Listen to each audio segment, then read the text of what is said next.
Government graduate college جڑاوالا میں شجرکاری اور درختوں کے عالمی دن کے موقع پر نمائش واک کا اہتمام کیا گیا اور پودے لگائے گئے۔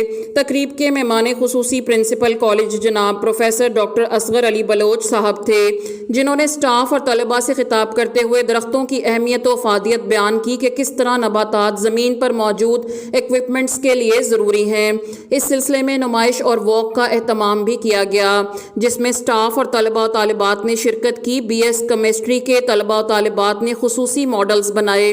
آج کالج میں شجرکاری بھی کی گئی، جس میں پرنسپل جناب professor doctor Asghar Ali Baloch, vice principal جناب professor doctor Abdul Razzaq Gondal, B S coordinator جناب پروفیسر شیخ محمد افضل، دیگر پروفیسر صاحبان، طلباء و طالبات نے پودے لگائے۔